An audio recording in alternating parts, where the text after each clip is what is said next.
Olá, seja bem-vindo a este canal, dedicado a alunos do ensino fundamental e médio com dificuldades em entender conceitos básicos de matemática. Aqui, eu vou revisar tudo aquilo que um dia você já viu na escola, mas não aprendeu direito. Espero sinceramente que você encontre neste canal um valioso auxílio aos seus estudos e as respostas à maioria das suas dúvidas.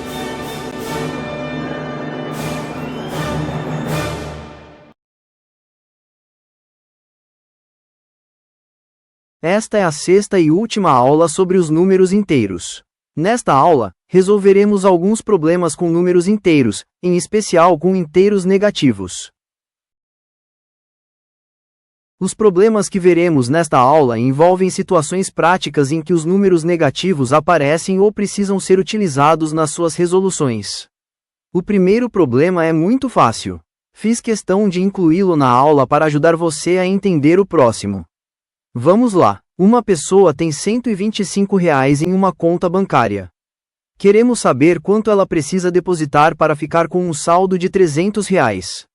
A operação matemática para descobrir quanto esse correntista terá que depositar, para ficar com R$ 300, é pegar o saldo final de R$ 300 e subtrair da quantidade que já existe na conta corrente, R$ 125. Como 300 menos 125 é igual a 175, esse é o valor a ser depositado na conta.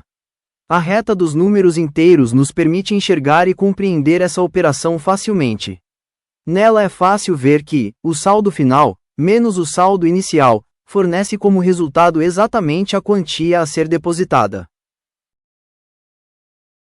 Para confirmar se a resposta está correta, é só somar o valor de R$ 200 que essa pessoa já possuía, com os R$ 175 depositados.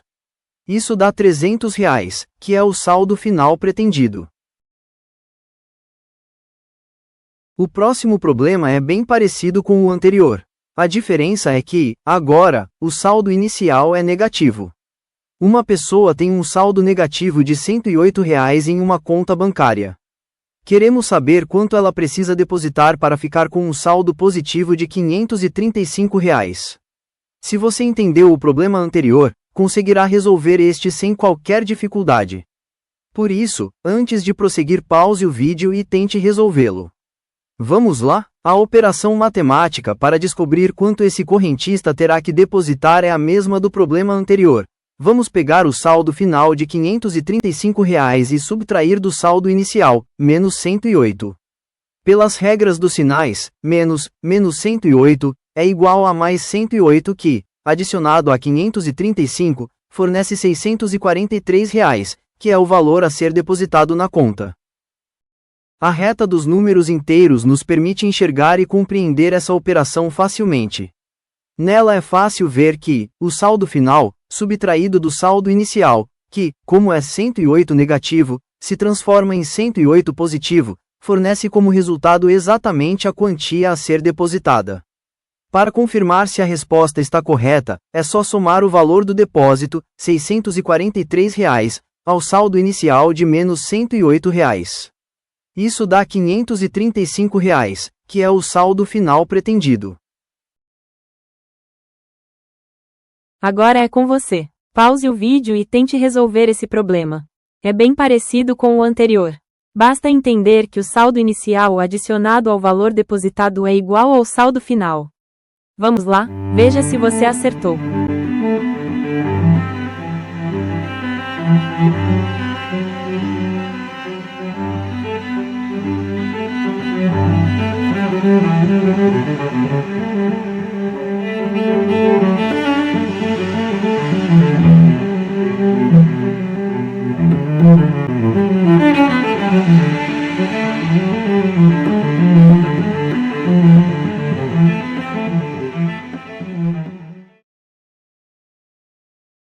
Vamos resolver mais um problema.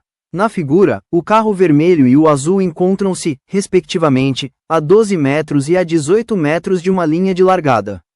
A distância entre eles é sempre medida assim: distância do carro azul à linha de largada, menos a distância do carro vermelho à linha de largada. Queremos saber a distância entre os carros. De acordo com essa forma de medida, quando o carro vermelho e o carro azul encontram-se, respectivamente, a 97 metros e a 63 metros da linha de largada.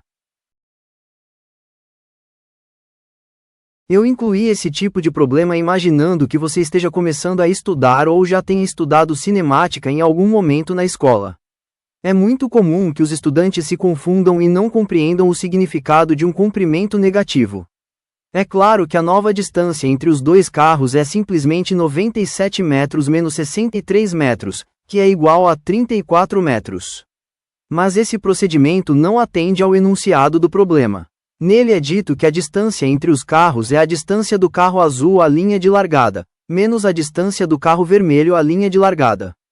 Portanto, quando fazemos isso, a conta correta é 63 metros menos 97 metros, que dá menos 34 metros e que é a resposta do problema. E o que significa esse sinal de menos à frente do 34? Significa que o carro vermelho passou o carro azul, em relação à referência inicial, a tal linha de largada. Uma distância positiva entre eles quer dizer que o carro vermelho está mais perto da linha de largada do que o carro azul. E uma distância negativa nos diz que o carro vermelho está mais longe da linha de largada que o carro azul. Vejamos agora um problema sobre temperaturas. Denomina-se amplitude térmica a diferença entre a temperatura mais alta e a mais baixa registrada em um determinado local e intervalo de tempo. O gráfico mostra as temperaturas em uma cidade ao longo de 24 horas, de 0 hora às 24 horas. Queremos saber qual a amplitude térmica para essa cidade naquele dia. Essa é uma questão muito fácil. Eu a coloquei porque trata de análise gráfica, muito comum em questões do Enem. Esse tipo de análise será objeto em tópico específico do nosso canal. Como interpretar esse gráfico? Ele mostra o comportamento da temperatura na cidade ao longo de 24 horas. Veja que, a partir de 0 hora, a temperatura primeiro desce um pouco, até atingir o mínimo de menos 10 graus Celsius às 3 horas da madrugada.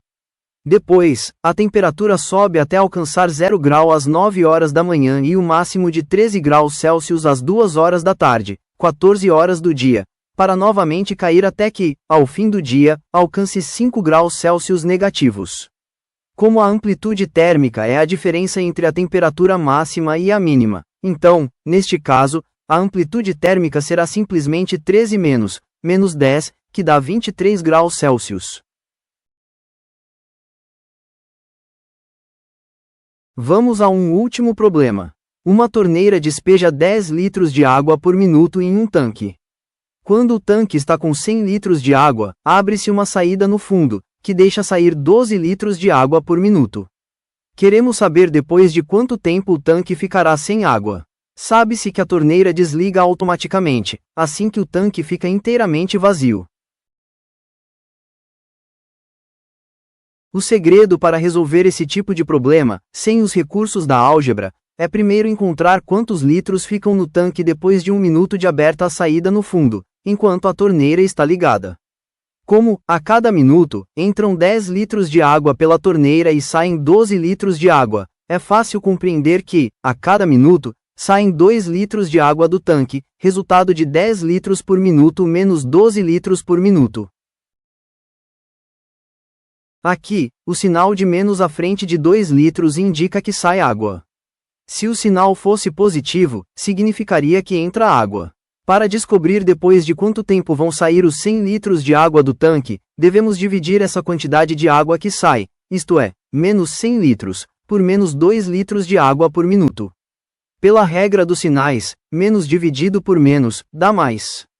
Como 100 dividido por 2 é igual a 50, isso quer dizer que, depois de 50 minutos, o tanque fica vazio. Vamos verificar se o resultado está certo. Em 50 minutos entram 50 vezes 10 litros de água por minuto, ou 500 litros de água. Que, adicionados aos 100 litros que já existiam no tanque, dá 600 litros. Nesse mesmo tempo, saem 50 vezes menos 12 vezes litros de água por minuto, que dá menos 600 litros de água. Como, ao adicionarmos o que entra com o que sai, o resultado é igual a zero, pois 600 mais menos 600 é igual a zero, Isso quer dizer que, após 50 minutos, o tanque fica vazio. Encerramos o tópico sobre os números inteiros. Se chegou até aqui, meu muito obrigado. Espero que você tenha aprendido ou relembrado o assunto. No tópico seguinte estudaremos os números racionais e as frações. Estude bastante e até lá!